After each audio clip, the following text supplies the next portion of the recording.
Hello everyone, welcome to SP Studies. मेरा नाम है संत प्रकाश और जैसा कि आप जानते हैं हर रोज़ 8 बजे सतीश सर अपने चैनल संस्कार टेक्निकल में पॉलिटेक्निक एंट्रेंस एग्जाम में आने वाले इंपॉर्टेंट क्वेश्चंस का एक टेस्ट लेते हैं, जिसमें कि फिजिक्स के क्वेश्चंस का डिस्कशन मैं यहाँ अपने चैनल पे कराता हूँ। तो चलिए आज का डिस्कशन शुरू करते हैं। पहला क्वेश्चन आप देख पा रहे होंगे कि किसी 100 फेरे प्रति मीटर फेरों की सघनता वाले परिनालिका में 0.5 एम्पियर की धारा प्रवाहित करने पर उसके अंदर चुंबकीय तीव्रता क्या होगी।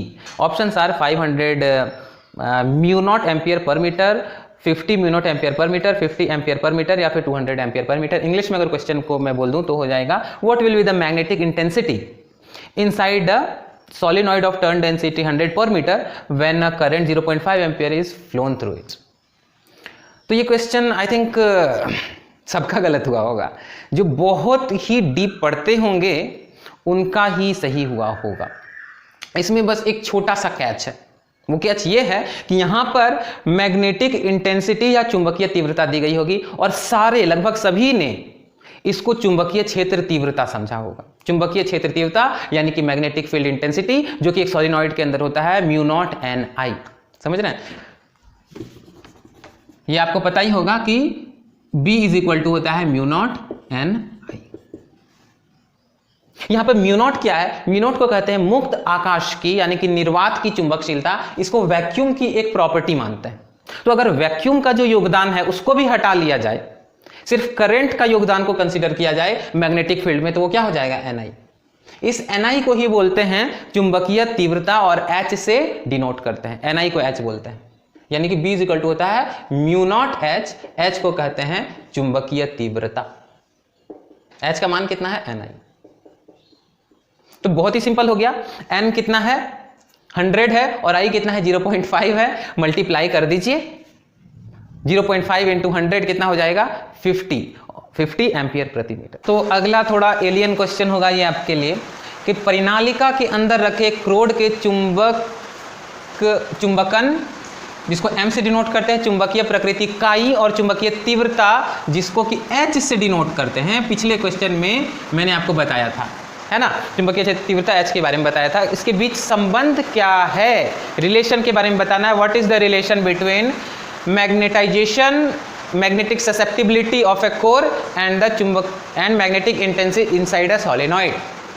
तो देखिए, एक सोलेनॉइड है, उसके अंदर आप एक कोर इंसर्ट करते हैं, तो कोर में जो मैग्नेटाइजेशन है, चुंबकन है, वो डायरेक्टली प्रोपोर्शनल होता है मैग्नेटिक इंटेंसिटी का।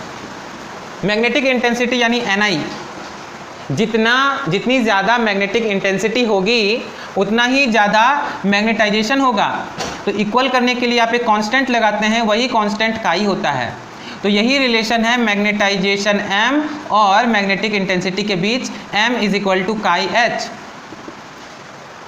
तो यहाँ पर आप देख रहे होंगे कि मैग्नेटाइजेशन का भी ऐसा यूनिट एम्पियर पर मीटर होता है और H का यूनिट भी पिछली क्वेश्चन में मैंने बताया था एम्पियर प्रति मीटर होता है। तो जब दोनों एम्पियर प्रति मीटर हैं, M भी और H भी, तो काई का कोई मात्रक नहीं होगा। काई का मात्रक 1 यानी कोई मात्रक नहीं। तो यहाँ से भी आपको पता चलता है कि काई का कोई मात्रक नहीं। और पिछली वीडियो में जहाँ पर मैंने बताया था, पता नहीं आपको याद है या नहीं, mu r is equal to 1 plus chi, वहाँ पर भी मैंने बताया था कि म्यू आर का भी कोई मात्रक नहीं होता है और काई का भी कोई मात्रक नहीं होता है। तो इससे आपका रिविजन हो गया बहुत चीज़ों का। तो चलिए अब अगला क्वेश्चन देखते हैं।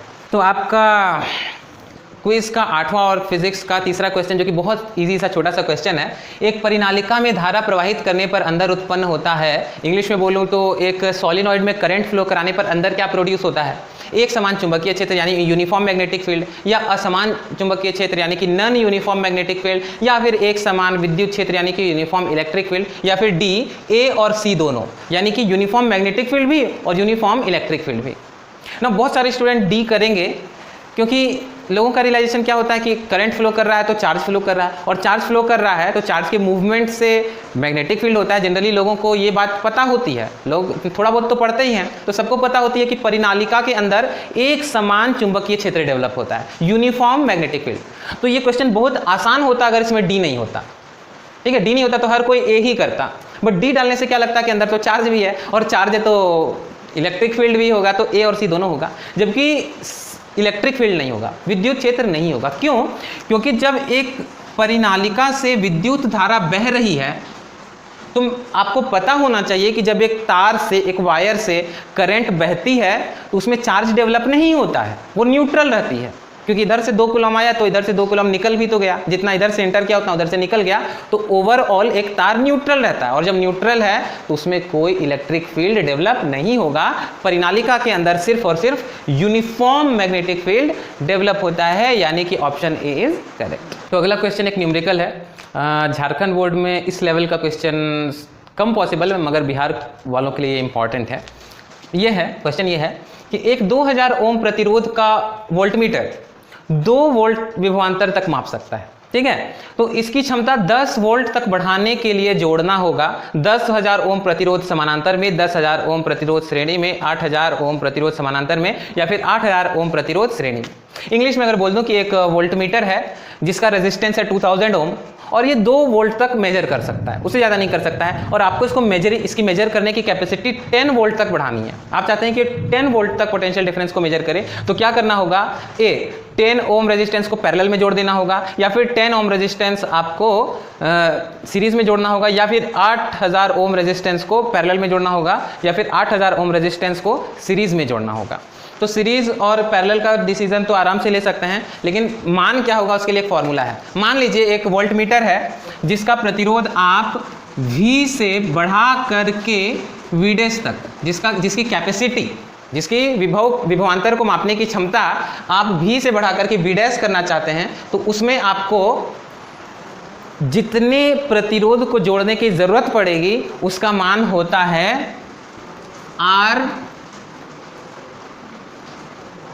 Is equal to R0 into V' by V minus 1।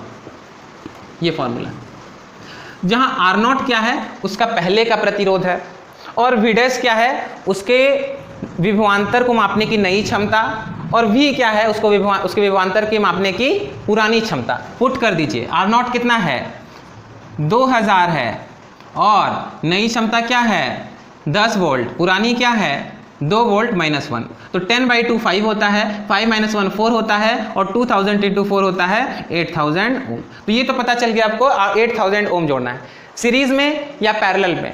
देखिए एक वोल्ट मीटर जो होता है उसका प्रतिरोध ज़्यादा होना चाहिए, जितना ज़्यादा उतना अच्छा। मैं आपको बता चुका हूँ कि एक आइडियल वोल्ट मीटर का रेजिस्टेंस होता है इन्फिनाइट होता है उसका आइडियल वोल्ट मीटर का रेजिस्टेंस, जितना ज़्यादा उतना अच्छा। तो आप पैरेलल में जोड़ेंगे तब तो कम हो जाएगा ना, कॉमन सेंस की बात। तो कैसे जोड़िएगा आप, सीरीज में जोड़िएगा, यानी कि 8000 ओम का प्रतिरोध श्रेणी क्रम में जोड़ना है। Option D is correct. Clear.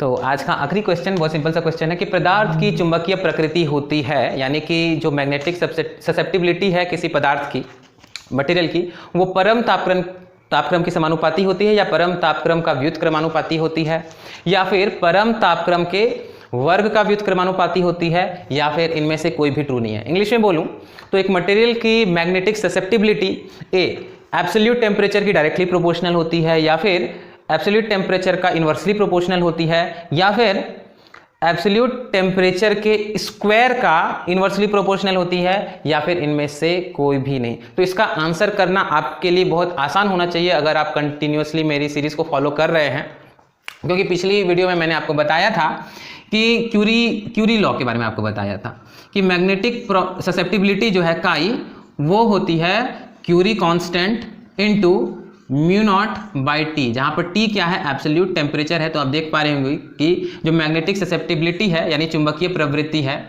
है वो परम तापक्रम का व्युत्क्रमानुपाती है, एब्सोल्यूट टेम्परेचर के इन्वर्सली प्रोपोर्शनल है। तो इट इज़ वेरी इजी, जो मैग्नेटिक ससेप्टिबिलिटी है, चुंबकीय प्रकृति है, वो परम तापक्रम का व्युत्क्रमानुपाती होती है। तो ये आज का लास्ट क्वेश्चन था। जो पिछली वीडियो में मैंने क्वेश्चन पूछा था वो ये था कि किसी पदार्थ की चुंबकीय प्रकृति यानी कि मैग्नेटिक ससेप्टिबिलिटी अगर -0.8 है, आई थिंक -0.2 है मैंने कहा था, तो उसकी रिलेटिव परमिएबिलिटी क्या होगी।